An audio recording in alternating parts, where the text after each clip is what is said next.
Notre planète est comme un oignon, elle possède une multitude de couches différentes. En ce moment, tu es en train de creuser la croûte terrestre.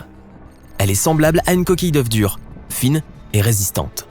Et elle occupe moins de 1% du volume de la planète. À une profondeur de 0,6 mètres, tu rencontres un autre creuseur, une taupe, qui est capable de percer plus de 18 mètres de tunnel par jour. À presque 3 mètres de profondeur, tu recules, stupéfait. C'est un ver de terre, ça? D'1 mètre de long.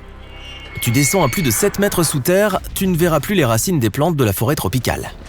Tu continues et à 12 mètres, tu te retrouves presque nez à nez avec un crocodile du Nil. Parmi tous les animaux, ce sont ces reptiles qui creusent les terriers les plus profonds. Tu vois une ferme urbaine souterraine à 33 mètres de profondeur. On y cultive des légumes et des herbes. À 122 mètres de profondeur, tu tombes encore sur des racines d'arbres. Mais ce sont les plus profondes que l'on connaisse. Elles appartiennent aux figuiers sauvages qui poussent en Afrique du Sud. Te voilà à près de 155 mètres sous terre et tu découvres une chambre d'hôtel. Oui, c'est la mine d'argent de Sala, l'hôtel le plus profond du monde construit dans une mine reconvertie. À une profondeur de 286 mètres, tu vois un tunnel routier. C'est le tunnel d'Exund en Norvège. Il passe sous la mer. En t'approchant des 396 mètres sous la surface, tu arrives au fond d'un puits d'eau. Le puits de Woodingdean au Royaume-Uni est le puits creusé à la force du poignet le plus profond du monde. Il a été conçu pour fournir de l'eau à un hospice. À une profondeur de 1006 mètres, la pression atteint 330 atmosphères. C'est comme si 4 éléphants s'empilaient sur ta tête ou si 2 pandas se tenaient en équilibre sur ton pouce. Tu vois un petit ver vivant dans les mines d'or quand tu descends à plus de 1220 mètres sous terre. En 2020, un concert a eu lieu à une profondeur inédite de 1890 mètres.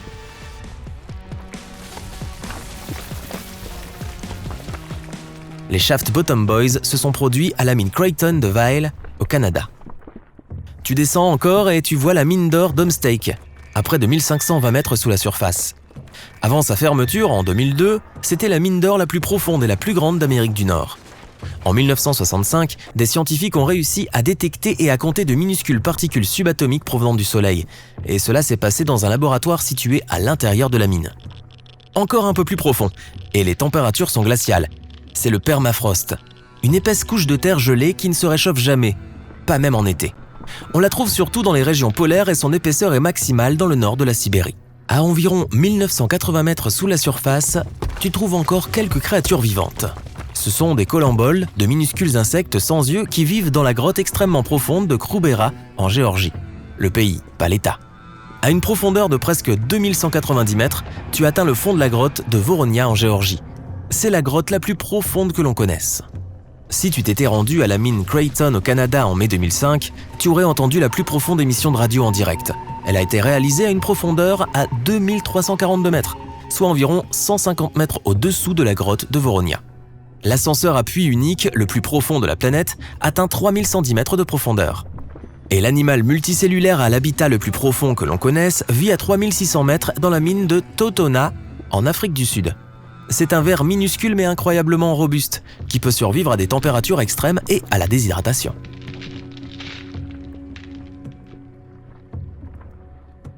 La croûte océanique se trouve à une profondeur moyenne de 6,5 km. Cette partie de la croûte terrestre, qui se trouve sous l'océan, est beaucoup plus mince que la croûte continentale. À la même distance, au nord-est de la Chine, on trouve le microbe le plus profondément enfoui sous terre. Tu verras le fond du trou artificiel le plus profond au monde en descendant à 3660 mètres sous la surface. Le forage SG3 ne fait que 23 cm de diamètre. Mais la pression au fond est égale à 4000 atmosphères, comme si 54 éléphants s'empilaient sur ta tête. À plus de 14 km sous la surface et tu te retrouves dans un brûlant bassin de roches en fusion. C'est la chambre magmatique du supervolcan de Yellowstone, sous le parc national de Yellowstone aux États-Unis. Tu creuses plus profondément encore. Si tu continues comme ça, tu pourrais bientôt traverser la croûte. La croûte océanique possède une épaisseur moyenne comprise entre 5 et 10 km, tandis que la croûte continentale peut faire 45 km d'épaisseur à certains endroits. Mais même si la croûte océanique est plus mince, elle est beaucoup plus dense. C'est pourquoi elle flotte plus bas dans le manteau que la croûte continentale. Les parties les plus épaisses de la croûte se trouvent sous les montagnes. Les racines des montagnes sont moins denses que les montagnes elles-mêmes. Si tu plaçais la matière dont elles sont faites sur de l'eau, elle flotterait comme un iceberg. Plus tu descends, plus la croûte devient chaude. À la jonction du manteau, sa température peut atteindre 400 degrés Celsius. La plupart des fours à pizza en pierre ne chauffent que jusqu'à 260 degrés Celsius. Pourtant, la croûte est la partie la plus froide de la planète. À une profondeur d'environ 29 km, on atteint la limite entre la croûte et le manteau supérieur de la Terre. Là, la pression atteint un chiffre ahurissant de 10 000 atmosphères, comme si plus de 130 éléphants se tenaient en équilibre sur ta tête.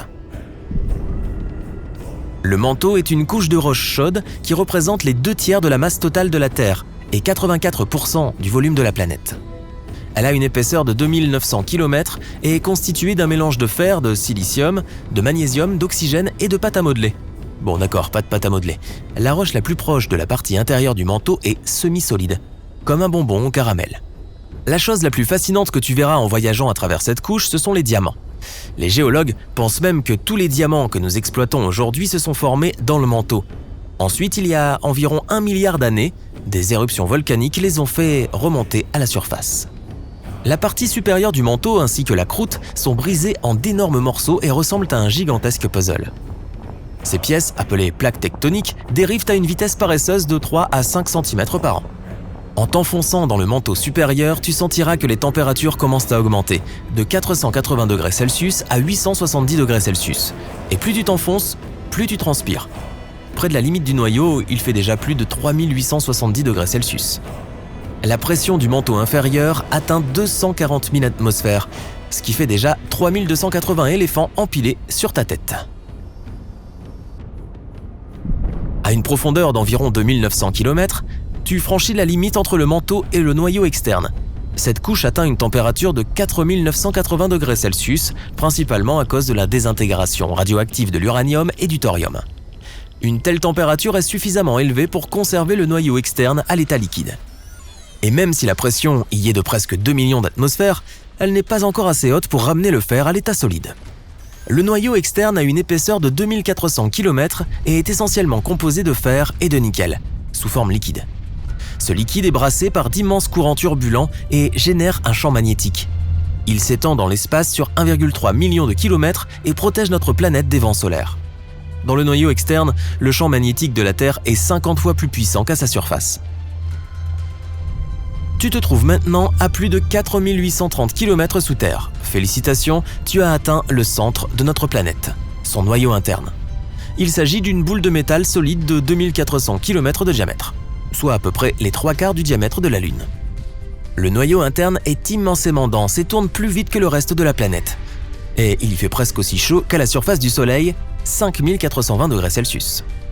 Les scientifiques pensent que 99% de tout l'or et du platine de la Terre se trouvent dans le noyau interne. Il a fallu environ 500 millions d'années pour que le noyau interne se forme, ce qui signifie qu'il est plus jeune que certaines parties de la croûte. Il y a aussi une théorie selon laquelle il pourrait y avoir un noyau à l'intérieur du noyau interne. S'il existait, il serait presque entièrement constitué de fer. Voilà, et maintenant tu te demandes sans doute comment tu vas pouvoir remonter. Eh bien, je n'en sais rien. À la prochaine! Si tu as appris quelque chose de nouveau aujourd'hui, alors mets un like à cette vidéo et partage-la avec un ami. Et voici d'autres vidéos que tu devrais apprécier. Il te suffit de cliquer à gauche ou à droite et de rester du côté sympa de la vie.